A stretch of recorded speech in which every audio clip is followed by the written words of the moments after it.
foram feitos alguns comentários interessantes nesse vídeo que eu fiz, porque Jesus se sacrificou e tal, né? Tem esse vídeo. E houveram alguns comentários e perguntas interessantes a nível teológico e tal. E eu vou responder aqui em vídeo porque achei que valeria a pena. Uma primeira pergunta foi a seguinte: qual a sua posição sobre o anticristo? Bom, existe realmente no Apocalipse, né, se fala na vinda do anticristo, que reunirá as nações e etc, né? E faz parte da temática do Apocalipse. Se o Apocalipse se referia aos tempos atuais, se o anticristo está por vir agora, né? Eu não sei. Eu acho que é difícil supor qualquer coisa a respeito desse assunto, né? De qual momento que a Bíblia estava falando, realmente a vinda do anticristo ocorreria no fim dos tempos. E muitas pessoas acreditam que os fins dos tempos é os dias de hoje.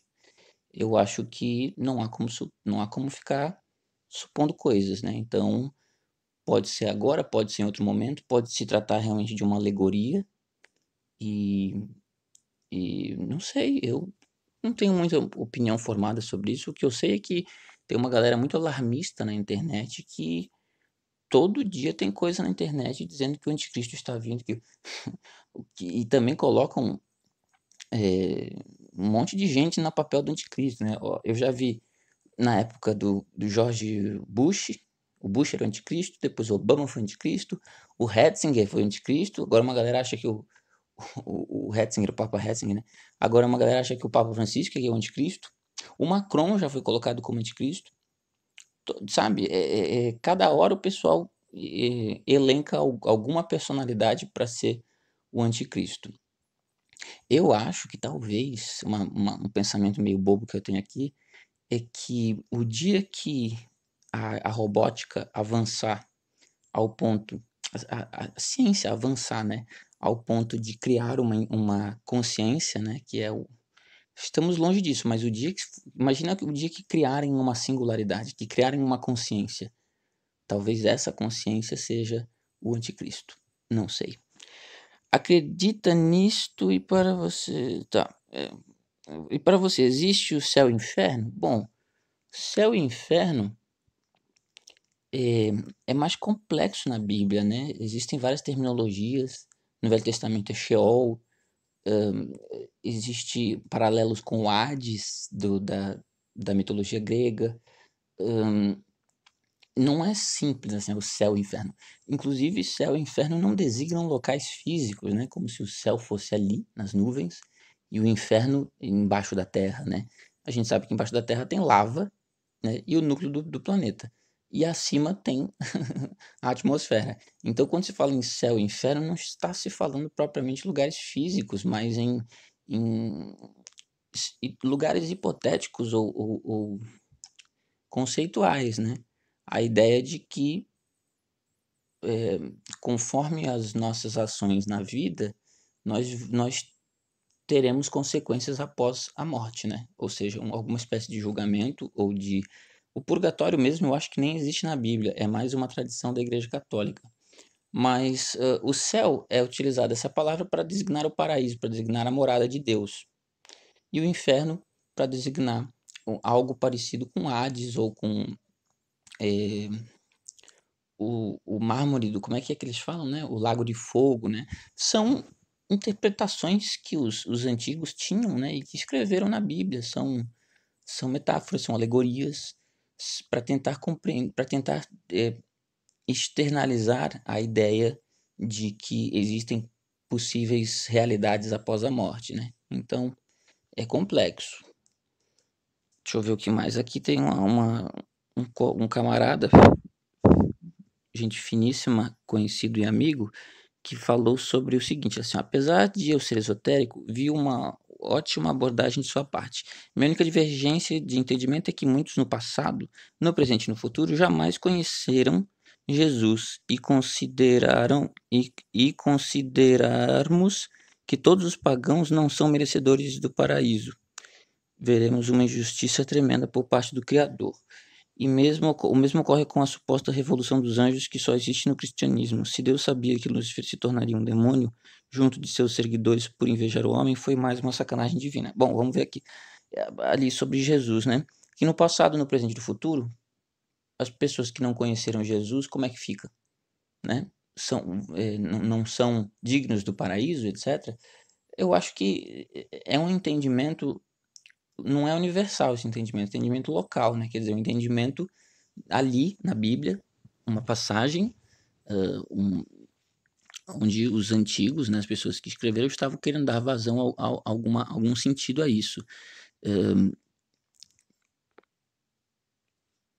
Então, assim, muitas pessoas no passado não conheceram Jesus, no presente não conheceram e no futuro talvez não conheçam. Então, assim, eu acho que um cristão ou alguém que fala que uma pessoa que não conheceu Cristo não terá o seu espaço no paraíso, ou está condenado por esse ou por aquele motivo só por não ter conhecido a pessoa de Cristo. Eu acho que isso é bobeira de cristão que não sabe o que está falando.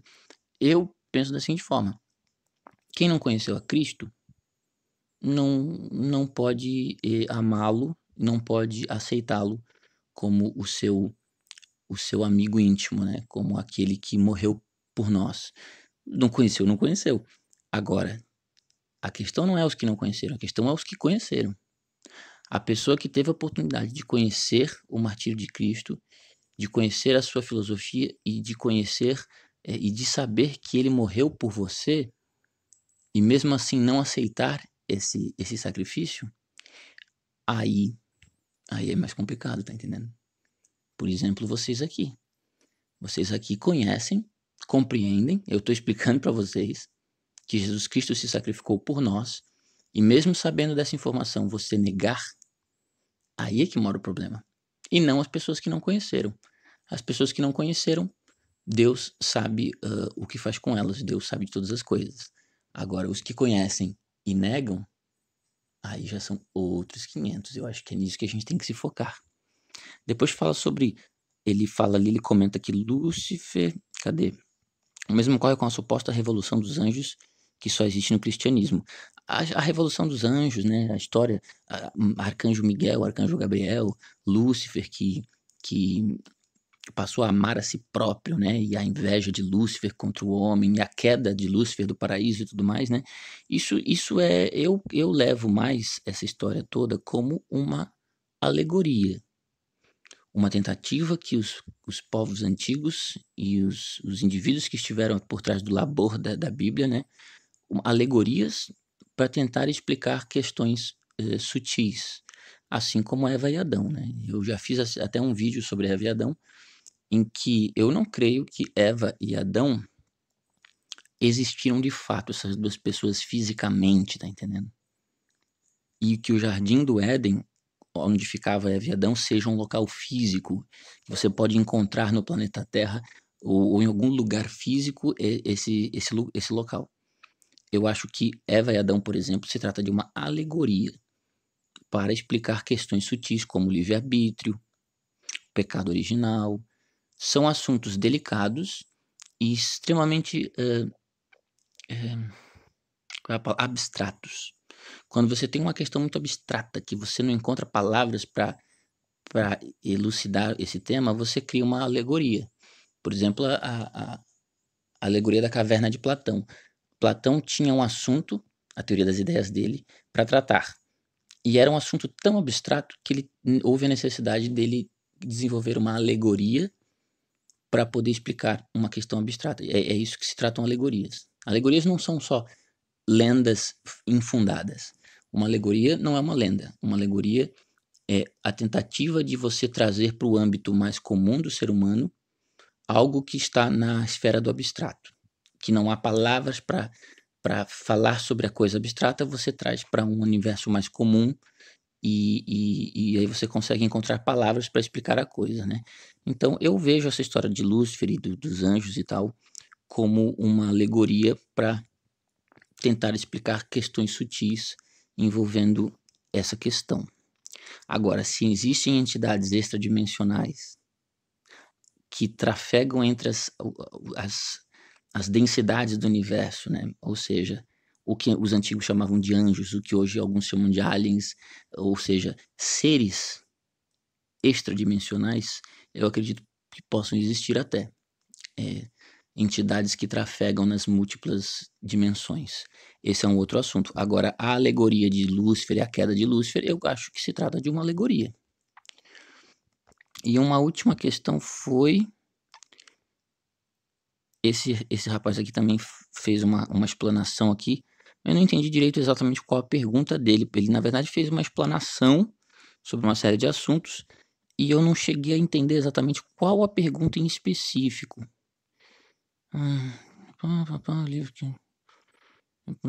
Eu não entendi direito. Depois eu vou dar uma averiguada melhor nesse comentário. Deixa eu ver o que mais tinha aqui. Eia. Eia. Vamos lá. Essa aqui era a última pergunta.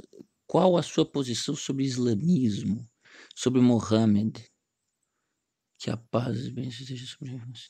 Eu não sei, olha. Sobre o islamismo, né? Bom, é complicado, porque eu sou cristão.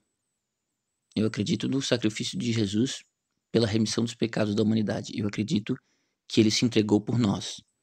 Eu sou cristão. Não sou um cristão de igreja e tal, né? De família cristã. Sou um cristão por escolha, por compreender o que Jesus fez por nós, e sou um cristão também a nível histórico, antropológico, filosófico. Eu gosto da história do cristianismo. O islamismo surgiu séculos depois do cristianismo, com Mohammed, que foi basicamente um líder político que compilou o Alcorão,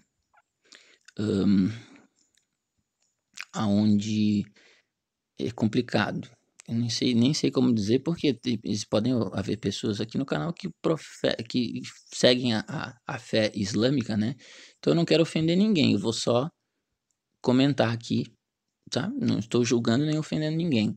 Mas o Mohammed, ele foi um líder político, um indivíduo que... Ele foi mais um líder revolucionário naquela época, né? A história de Cristo e a história de Mohammed são bem diferentes. Eu não sei, mas parece que Mohammed era cheio de virgens e um oásis de mulheres e um líder político e revolucionário de guerra que invadiu outros povos, que muitas pessoas foram à morte em função né, porque ele ampliou os domínios do islamismo, ele unificou o islamismo. Então ele era um Xerxes da vida, né? Era um líder político e de guerra, né? Então veja só quantas pessoas morreram na mão de Jesus Cristo, nenhuma, né? E depois, às vezes um detalhe que eu acho muito interessante é observar como que morreram os líderes religiosos, né? Como é que morreu Buda? Uns dizem que comendo carne de porco estragada. Como é que morreu Mohammed? Morreu no seu oásis, rodeado de pessoas e virgens. Como é que morreu Jesus Cristo? Né? Crucificado por nós. Então, como que morreram esses líderes, às vezes nos fala muito sobre o potencial deles, né? Mohammed é isso.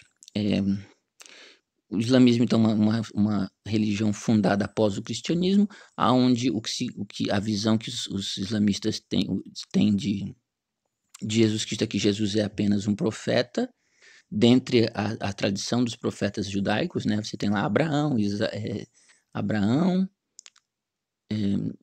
Jacó, Moisés.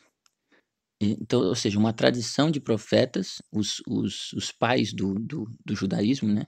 E dentre os profetas teve um que era Jesus, não é Deus, não é nada, era só um profeta.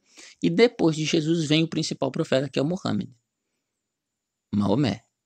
Ele é o último dos profetas, o maior, ele é a figura central. Então, Jesus Cristo é reduzido a um simples profeta inferior a Mohammed. Então, eu não sei, eu acho que é meio complicado. Eu eu eu como sou cristão e acho que a história de Cristo e a sua filosofia, aquilo que ele transmitiu é mais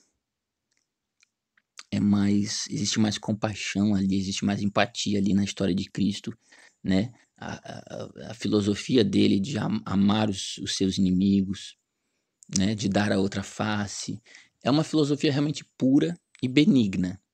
Já a filosofia do Mohammed já ela é mais olho por olho, dente por dente ali, né, a filosofia do Mohammed já é mais pancada.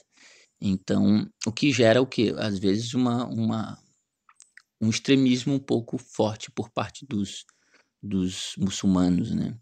Então, eu acho que é complicado. E eu acho que terminou aqui, né, não haviam mais perguntas, deixa eu ver. Uhum. É isso. Então eu acho meio difícil falar sobre o islamismo, porque a gente envolve a fé das pessoas e tal, né, e eu não quero agredir ninguém. Mas é isso, um abraço.